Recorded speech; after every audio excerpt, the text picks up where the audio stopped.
This is All Things Fitness and Wellness, uniting industry thought leaders and fitfluencers on the mission to inspire innovation and encourage people to live a life fit and well. Brought to you by the British Columbia Personal Training Institute. Learn how to train, gain, and retain clients. Visit bcpti.ca. On today's episode, we welcome Ingrid Knight-Cohee, coming to us with over 25 years of experience in the fitness industry. Ingrid is the director of fitness classes at Fitness World, which makes her a powerhouse, directly impacting the lives of over 160 instructors who teach more than 500 classes each week, benefiting over 80,000 members. Ingrid's passion for goal setting knows no bounds, earning her the title of a self-professed serial goal-getter from marathons to triathlons. But her most exciting venture is the recent launch of a groundbreaking class format called MSINGI, inspired by her transformative experiences in Nairobi, Kenya. MSINGI is more than just a fitness class. It's a rhythmic and dynamic fusion of movements inspired by the natural elements of earth, wind, and fire, set to soul-stirring beats. Ingrid's goal? To make MSINGI a household name.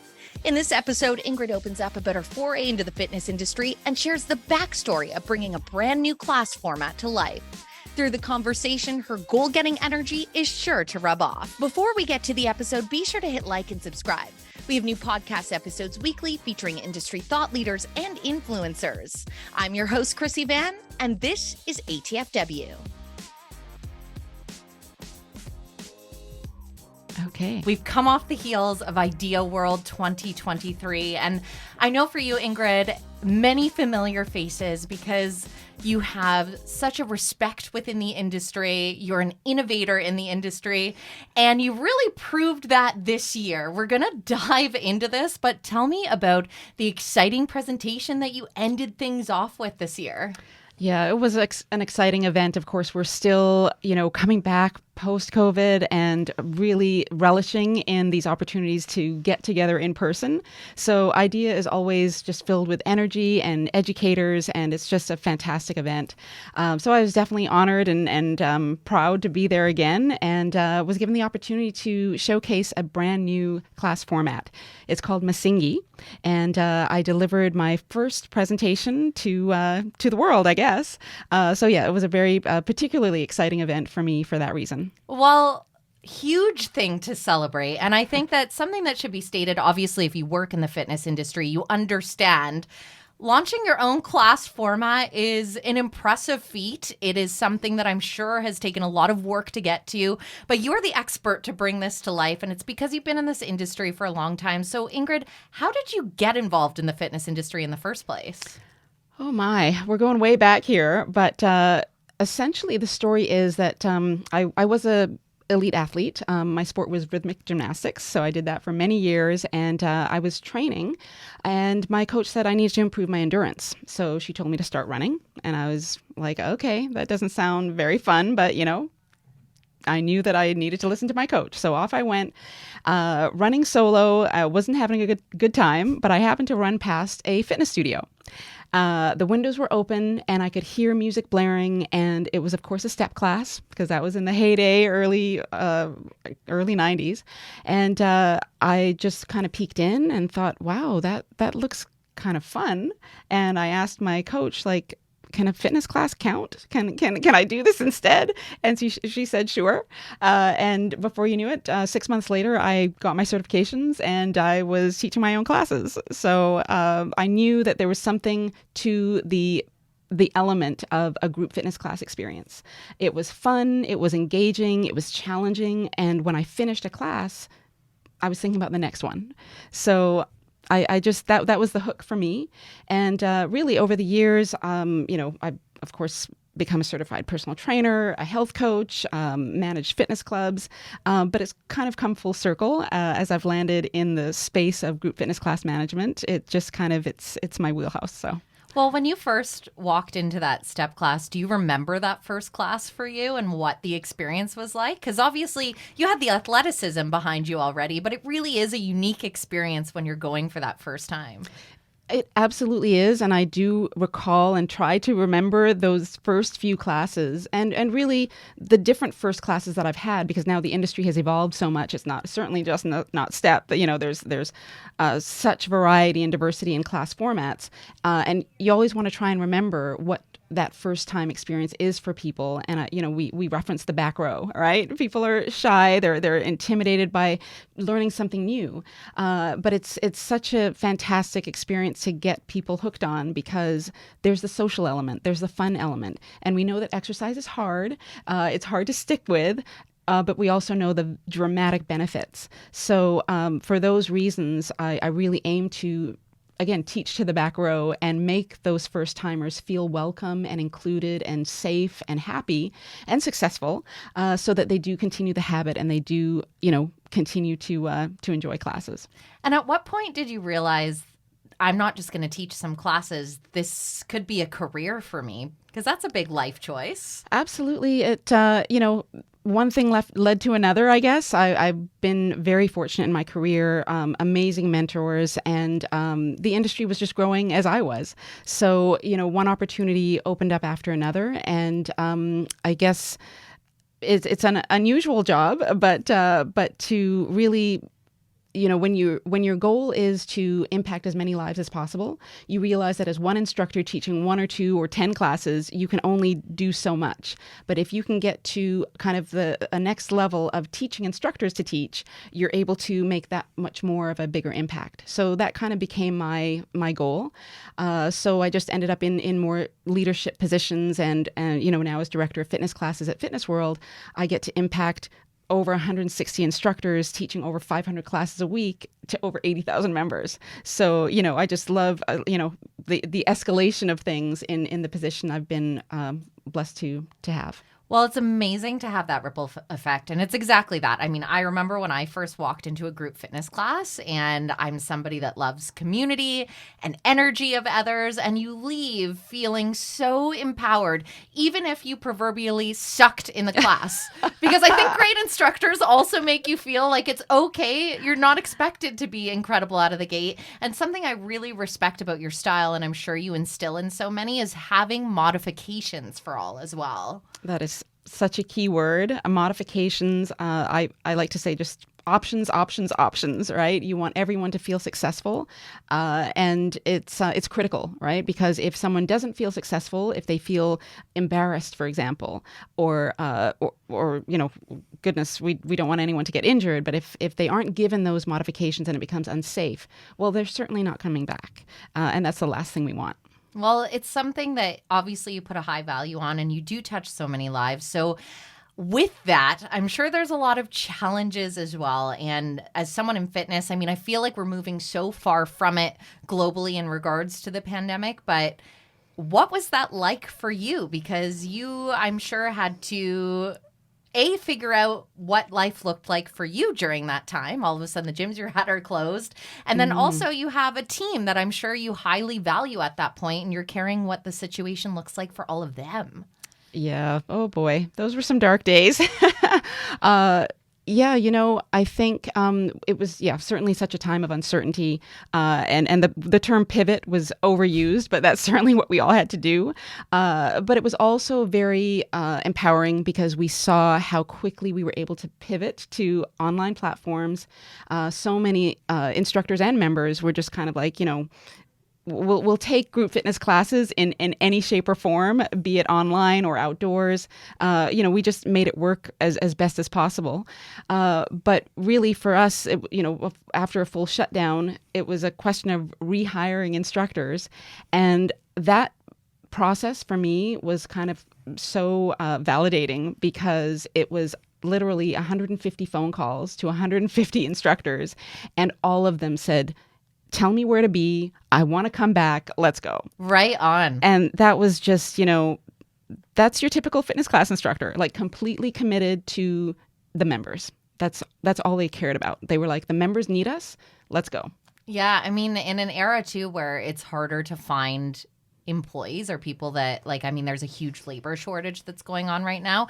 How has that impacted your sector in particular, or really in just attracting new faces into these fitness spaces? It's without a doubt, it's been a challenging time, and it continues to be. But I guess the silver lining with our segment of the industry is that we typically have part-time employees, right? Very rarely do you have a full-time fitness class instructor. That's a hard 8-hour day, right? So most instructors have kind of a regular job or a day job, and they teach because they're passionate about it. But it's still, it caused such a tidal wave in terms of people having to move or people having to completely leave fitness for financial reasons. Like, these were really tough times. But again, the vast majority stuck around and are still with us. But now we're really in this phase too of like, okay, Gen Z, what's up? Like, we need you. And attracting that younger generation of, the next wave of fitness leadership. Yeah, because we know there was just the report that was released about Gen Z that they are the fastest growing segment in the fitness industry. We know there's an appetite to work out. I would say their motives as well, I really love and impresses me, because even when I go out and do Q&As in gyms, number one thing that comes out of their mouths 90% of the time is mental health. So all those factors are being instilled. So what is it that you're seeing in the group fitness sector that isn't quite clicking and getting them in that door?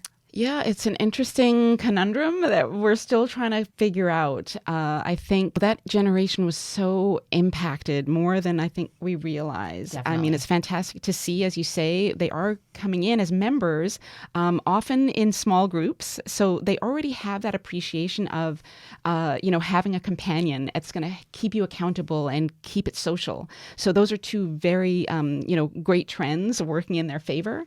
But on the leadership side, I feel like one of the biggest hurdles might just be confidence. They've been isolated. They've been very locked into their devices without necessarily having to be in front of people and lead a fitness class. That's a very intimidating proposition.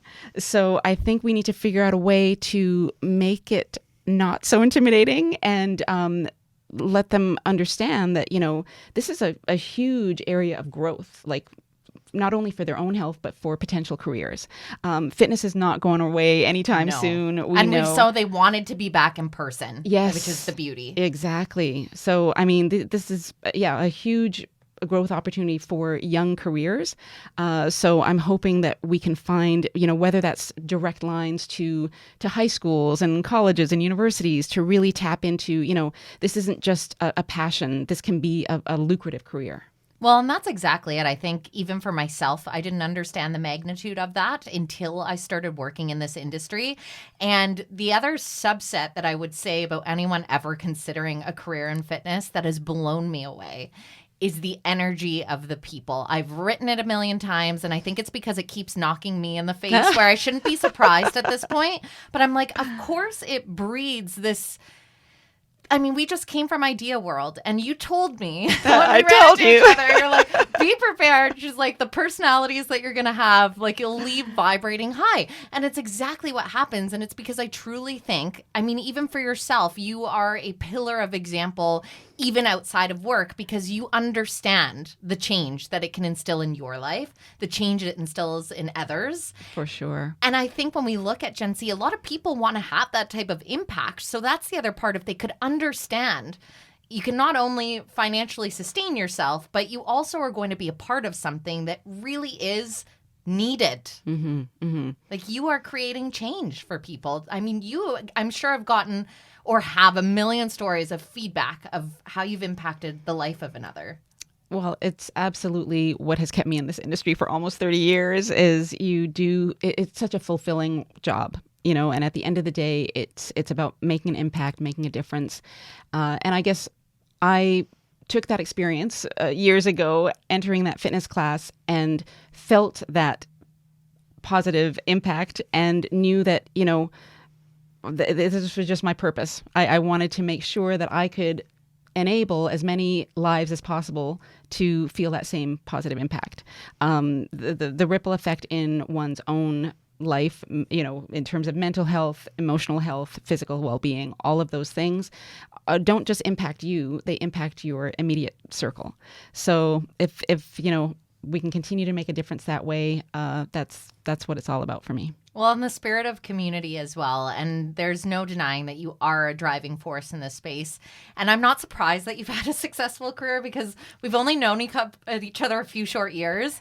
But as keep alluding in your personal life, I know you were training for a marathon. Oh boy, yes. What happened? Because I've never been more impressed where I was like, ooh, she is mentally strong and in the game. Oh my gosh. Well, and another one of my sessions at IDEA was all about goal setting. So I'm a goal setter. I think it comes quite naturally after having been an athlete and getting into the industry. Like I just tend to set out a goal and train for it and hopefully achieve it and then set up the next goal.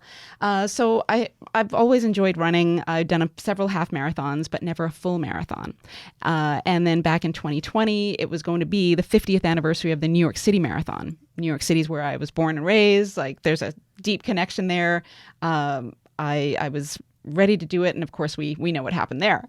Which is really hard when you're training for something. I saw a lot of people impacted by that. And you're just like, in the grand scheme of things, with what we were facing, I completely understand where that should be on the level of priority. Right. But anyone who has actually put themselves through training for an event like that, that's a tough pill to swallow. Yeah, it was definitely disappointing, but just a reset. And then I signed up for it again for 2023. And in the meantime, I'd also kind of roped in my best friend to run it with me. And we were committed. We had registered. Flights were booked. Plans were made for, the celebrations afterwards. And then 2 months prior, I started to feel a pain in my left knee. And I was like, well, of course, as an athlete, you tend to have the mindset, just power through, it's going to be fine. And that didn't work. So a couple of physio appointments later, it was discovered it was full-on IT band syndrome, iliotibial band, which is a pretty common runner's injury, but one that I had somehow escaped until now. Bad timing. Extraordinarily painful. So I just had to completely pivot again, changing my training, completely changing my training protocol. So I was running in the water. I was on the elliptical trainer. I was biking and doing just the best I could to kind of keep up the endurance training and still stay on track to doing the actual run, which I was fortunately able to do with a lot of tape and a lot of knee braces, because it actually started to my right side started to get irritated as well. Of course, compensation, right? Yeah. We know these things, but I guess I am a person who is very committed to completing a task that I say I'm going to do. And again, everything was just aligned to lock into other events on the trip. So I did it. 4 hours and 40 minutes, I believe, thereabouts. Not super impressive, but the goal was to finish, and the goal was achieved. I wouldn't recommend it. I think the next event, well, actually, I already have the next event is a cycling event. Amazing. And then maybe a triathlon, just because I think, I'm at that age, especially where cross training is definitely, it's got to be par for the course. I don't think my body's going to appreciate being put through a full marathon again. But I'm glad I did it. It is a lot of impact. But hey, talk about something incredible, and to be able to do it in a place that's so meaningful for you. Yeah, it was very special. And if anyone out there is thinking about doing a marathon anywhere in the world, I mean, New York City was just the best. The crowds, I bet, help get through the parts where your body's starting to say, Absolutely. The crowds made the difference, and a little bit of, Advil. Yeah. Just that a little helped hit. too. That's fair considering what you were facing. What's the cycling event you're training for then? Well, I'm doing the Medio in the Vancouver Whistler Grand Fondo event. So it's 55 kilometers. Yeah. Fabulous. Well, and also in what a stunning place to do that. Yes. And the post, hanging out in Whistler to recover, that's not a bad thing either.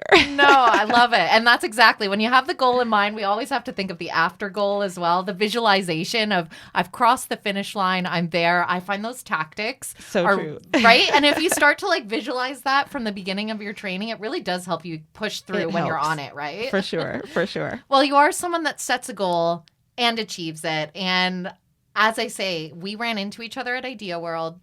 I had no idea you had something so incredibly special coming to life in the background. So let's reverse, because I know that this didn't just happen on the weekend. So with all this training, and on top of the fact that you have a high-powered position with a lot of people to answer to, schedules to work around, you found the time. So talk me through where this idea first came to life.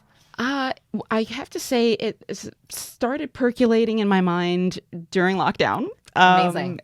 I have certainly in my career, I've launched many different class formats, but this one started kind of growing into something really personally important and special. And I just found that, amidst all of the conversations that we're having around, knowing that as great as the fitness industry is, we're great at keeping fit people fit. We haven't been so great at pulling in non-exercisers or those, perhaps suffering from a bit of gym intimidation and finding that the traditional fitness facility or fitness class isn't suitable for them. So I wanted to figure out, how can I create a class format that's more inclusive and more welcoming and kind of combines some fundamentals of fitness. So I just kind of started searching and started exploring and landed on a functional format that was also very tempo driven, because I love music and I know that music makes a big difference in energy levels and in consistency of movement. So I landed on this concept and then found a wonderful word, a Swahili word. The word is MSINGI, and it means foundational and elemental. And it also has a secondary meaning, which is to bring together. So I just thought those were two beautiful and very appropriate terms. Everything we need right now, too. Yeah. I mean, community, coming together, moving our bodies. And ultimately, I believe movement equals happiness. At the end of the day, if you can move and feel healthy, you feel physically well, emotionally well, mentally well, and that kind of can, leak out into your community. So suffice it to say, this was the original concept, and then it came down to, okay, what does it actually look like? So the elemental components for me, made me think about Earth, Wind, and Fire. Side story, that was, of course, that's an amazing band. I almost started singing, and then I was like, I will not torture the people. Well, back when I was, I think, 9 years old, that was the first concert my mom took me to. With my brother. Yes, I love this backstory. There's kind of that component. That is awesome. And the secondary component is that between ages 10 and 13, I actually had the good fortune to live in Nairobi, Kenya, on and off for months at a time because my dad had contractual work there. So the combination of, having this connection with the Swahili language and having experienced, the landscape of the Masai Mara and Serengeti regions, those were profound years and impactful experiences. What an age to have that too and absorb that experience. That is very cool. Yeah, it was very special. And I just thought, this kind of pays homage to that.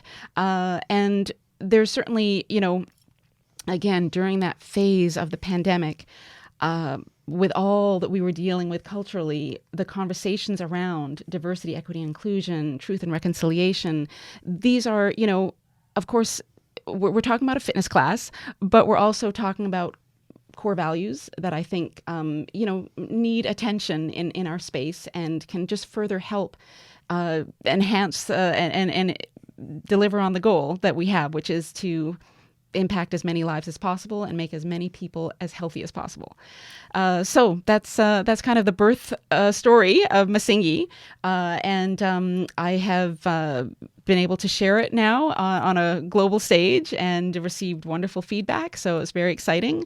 I'm working towards a master trainer certification course, which is going to happen in August. So stay tuned. Oh, that's, what I appreciate so much about that is, number one, I think when the pandemic happened, so many people had time to at least be a little quiet, and the amount of creativity that invited, I have kept saying over and over coming out of this, we're going to hear those beautiful ideas that we accidentally shushed or quieted that were living within us. Oh, beautiful. Yes. And they're all starting to burst out of humans like yourself. And the thing that's very cool about the ideas that are coming out is how connected to self it is, but in a way that can transform other people. So as you were sharing that, so much of this is you, like those personal touches, and how wonderful, because it's parts of our story that actually do transform lives of another, you know? Right. Like, I think that's why sharing I enjoy our it. gifts. Exactly. Sharing our gifts, yeah. Exactly. So I'm like, this is just, I love that you had the time and space for that to cultivate and then really be able to put thought into it. On the logistical side, what's involved in actually bringing your own format to life? Because it's one thing to actually think of what is this going to look like? What's the music going to sound like? But to actually get to the point where you're going to be certifying other trainers, what's the process? I'm sure, are there legal things you have to go through? And what does all of that look like? Yeah, well, I have gone forward with trademarking the name, and that encompasses the fact that it is a fitness class format. So anything having to do with MSINGI, as in terms of both of those elements, it's exciting to kind of have ownership of that. Yes. And kind of dictate what that is and what that looks like. But then, as to your point, like, there's a lot of detail. What is it? What is it actually? It is defined as 11 movements. And again, in that progression of earth, wind, and fire, with earth being very stabilizing and grounding, wind, of course, being more fluid and adaptable, and fire, let's fire it up. Let's get intense. Yes. So those are the components. And if you don't feel fiery that day, someone will light your fire. That's the beauty. There you go. It's basically, putting those ideas down on paper.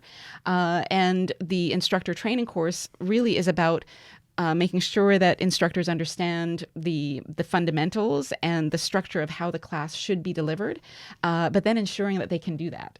So the course is certainly delivering those elements, but then the reverse, right? The instructor needs to demonstrate their ability to execute the class. Well, we talked about how you're so impressive in all these avenues you're doing, plus you're doing this, plus you're taking care of your big team here. So as somebody because I think people in your position, you give so much energy. And I know that you get feedback as well from people that are in presence, taking part. But how do you keep that momentum going and keep yourself full? Oh, gosh. I think by doing crazy stuff like training for a marathon. I mean, I always set my sights on something fun to work towards. It's a lovely distraction, but it's also my peace. It's also how I fill my bucket. I've got to be pursuing my own passions. But really, this is also one of those blessed occupations and professions where half the time it doesn't feel like work, because you're doing what you love, and you're also getting that feedback from people around you that they're doing what they love. So we've got a wonderful team here at Fitness World, and we've got wonderful members, and that fills my bucket every day. Oh, well, I am so excited for you. This must just feel amazing to actually come off the heels of. It's one thing to have an idea, to have a concept, to put the work in, but to finally release that creative element out there. How did you feel? I mean, you must still be absorbing it, because really, it's just this weekend. Yes, it's very recent. It's still kind of settling in. But yeah, super exciting. Of course, I had the butterflies, I had the nervousness, which tells me I'm doing the right thing, yes, right? And that you care. Yeah, always have a little bit of edge of uncertainty, or else you're not taking the right risks, right? True. So I kind of felt that was a good sign. But then, teaching the class, and after the first sequence, looking around and seeing the smiling faces, I was like, oh my goodness, this is what I envisioned. This is the best. And then, of course, receiving the feedback. It's still in its infancy. I'm very open to that feedback, and just to get that, the honest critique. I'm all about it. I want this to land as I intended, to the average consumer and average member. And I'm getting that feedback, and it's just wonderful. It's very validating. And what's the vision now as you look ahead? Global domination. Love it. Yes.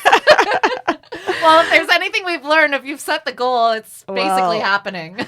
I mean, I would love to see a point where MSINGI is just, another verb, and everyone's going to be doing the MSINGI. Well, I feel deeply honored to be one of the early conversations that you're having about this in a public setting, because I know that you'll get there, because it's in the fiber of your being and there's no other way that it's going to go. Well, I appreciate the confidence and the platform and the opportunity to share. But yeah, I'm very excited for the next stage. Well, I always end things off, and I know I kind of put people on the spot. If you can share a little nugget of wisdom or motivational quote you love, or just some lasting words to fuel our day as we continue, what would those be? Oh my, that is putting me on the spot. But I would have to say, just with the recent passing of Tina Turner, I read a quote by her, and really it's 2 words, was her last statement, and that is optimism wins. So I'll leave it there. Perfect. Thank you, Ingrid. Thanks so much, Chrissy. You've just listened to All Things Fitness and Wellness. This episode was brought to you by Fitness World. Your fitness, your way. Don't forget to hit like and subscribe so you never miss out on hearing from industry thought leaders and influencers. We are on a mission to help everyone live a life fit and well.